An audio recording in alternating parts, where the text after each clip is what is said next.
Hey guys, recently I was hanging out on the Woogles site and feeling a little bit bored when I stumbled upon this game that a lot of my friends were watching. And as soon as I started watching this game, I stopped being bored very quickly, because it turned into quite a riveting and, as I think you guys will agree, video-worthy finish. The game was played between two of our top collegiate Scrabble players, James Donnelly and Cherish Amby-Okolo. And with one tile in the bag, James found himself down 26 points, holding a rack of EIKLMPR. The unseen tiles from James's perspective, as you guys can see on the right, are a bit clunky. BCFG, two I's, an N, and a Y. And James makes a very bold and interesting decision on this turn. A standard play like Milk for 27 cleans out his rack well, but he was probably wary of giving Cherish potential counterplay like the 42-point Icky through the K, which would likely win her the game on the spot. So instead, James decided to play the nice Karemi for 30 points, an insertion between the U and the I on the board. However, there's something interesting here. Karemi is a phony. It is not a word. So James risks this being challenged off the board and almost certainly losing the game. However, he goes for it, and fortunately for him, Cherish does not challenge. And Cherish has got some pretty rough tiles herself. BCFGIIY. And with James holding ELNP, Cherish needs to block the O on the top of the board in Oxo to have any chance of winning this game, because James is threatening to go out with either Pleon or Pelon, winning the game immediately. Cherish really doesn't have any good ways to score or unload a lot of her tiles, so she has no chance of outrunning James's outplay. So to that end, Cherish plays Biog through the O for 7 points.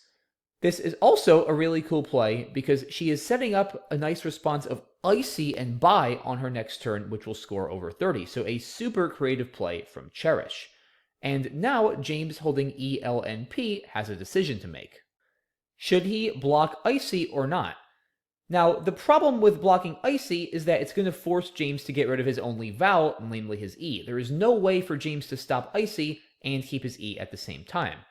So when I was watching this game, my first instinct was actually no, James should just let Cherish have Icy and then go out in 2 and catch her with the F and win. And my first thought was, what if James plays Loper here for 17 points, scoring well and keeping just his N, which he will surely be able to go out with on his next play. Then, after Cherish responds with Icy for 31, James would need to get a total of 9 points for his N to tie the game, as he's down 17, but he's going to be getting 8 for Cherish's unplayed F. However, James would have a problem here. James cannot get 9 points for his N. In fact, he can get 0. Amazingly, James would be N-stuck here. There is nowhere on this entire board where he can legally play his N.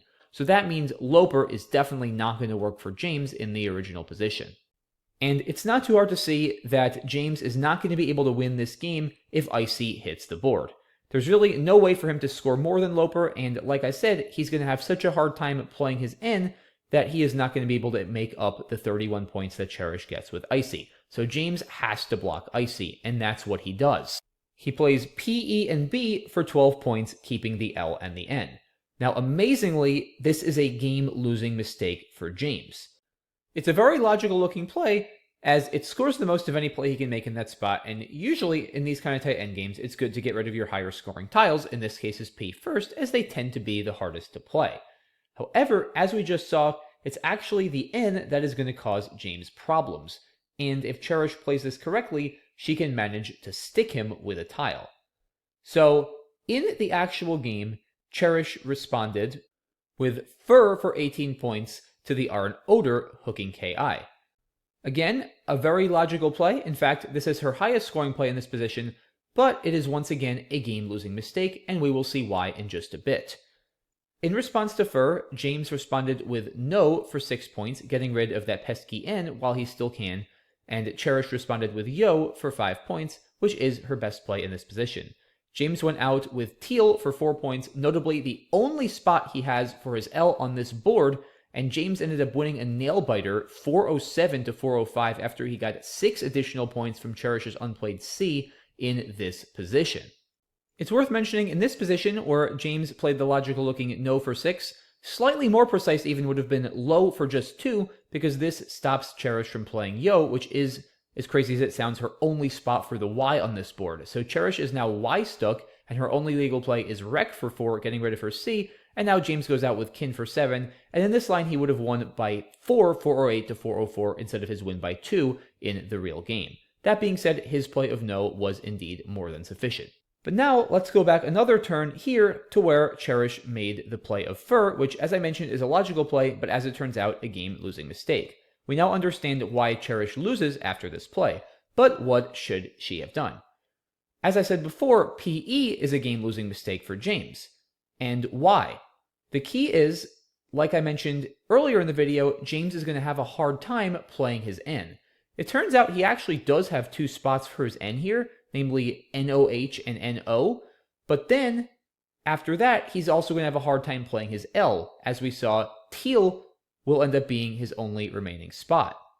And while watching the game, I found a line where Cherish could win by forcing James to get stuck with one of these tiles, namely dropping her F with faux for 9, stopping James from placing his N in the same spot. James's best bet here would be to respond with low for just 2 points, stopping Cherish from playing icy and yo and winning the game instantly.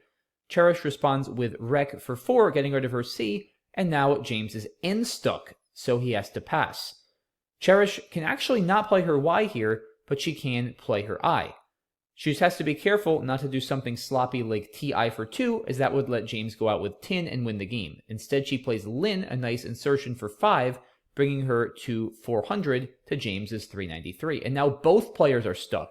James is N stuck, Cherish is Y stuck, so they 6 pass. When all is said and done, Cherish holds on and wins by 4, 396 to 392. This is the line I saw and calculated while I was watching the game. However, it's actually not even optimal for Cherish. She actually nets 10 more spread points if she plays yo for just 5 first.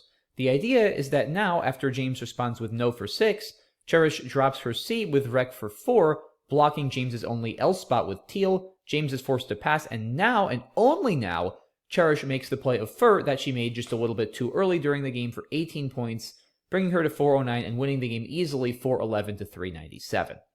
So that is why, guys, in this position, fur is not the winning play for Cherish. This allows James to play off his N with no and leave himself 2 L spots. Cherish here has to execute some sort of stick if she wants to win the game. However, James, going back another turn, should not have allowed such a stick to be possibly executed in this position. And how could he have avoided that? Because, like we said, in this position, he's got to stop Cherish's setup of icy and buy, and PE looks like a very logical way to do that. However, as we saw, this is going to lead to James being stuck.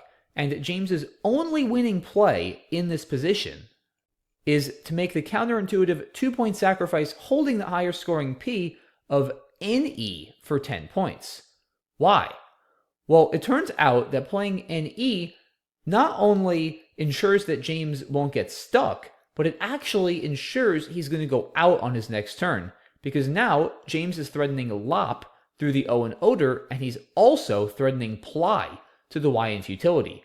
These are far enough apart that Cherish clearly cannot block both, and she is not going to be able to score nearly enough points, and James is actually going to win quite comfortably. In this position, Cherish's best response would be icy for 16. Like I said, she can't go out and she can't stop James from going out, so she might as well score as much as possible while getting rid of a bunch of her tiles. In response, James will go out with lip through the Eye of Icy or Ply as originally planned. It doesn't really matter. Either way, he goes out for 8. He's going to end up winning by 7, 405 to 398 after catching Cherish with her unplayed F. So once again, NE, the only win for James in the original position.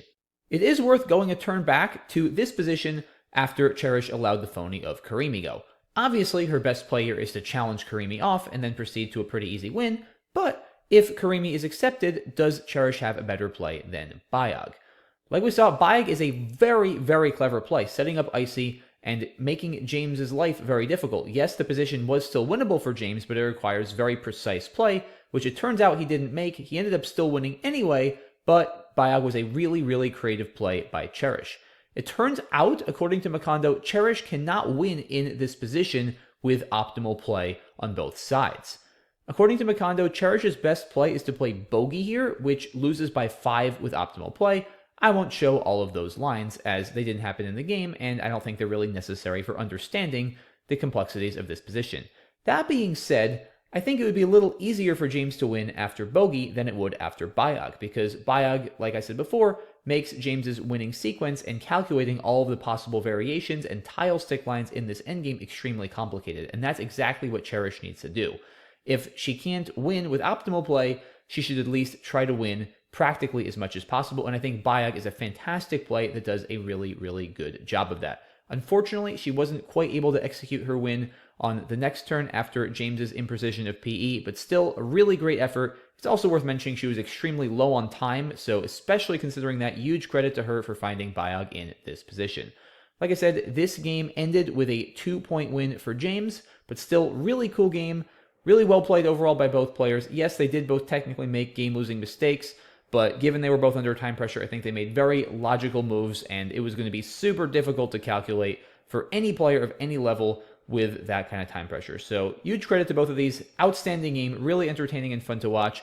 I hope you guys enjoyed this video and learned something from it. I certainly did just from watching this endgame. Thanks so much for watching. Really appreciate your support, and I'll see you all soon for the next video. Bye-bye.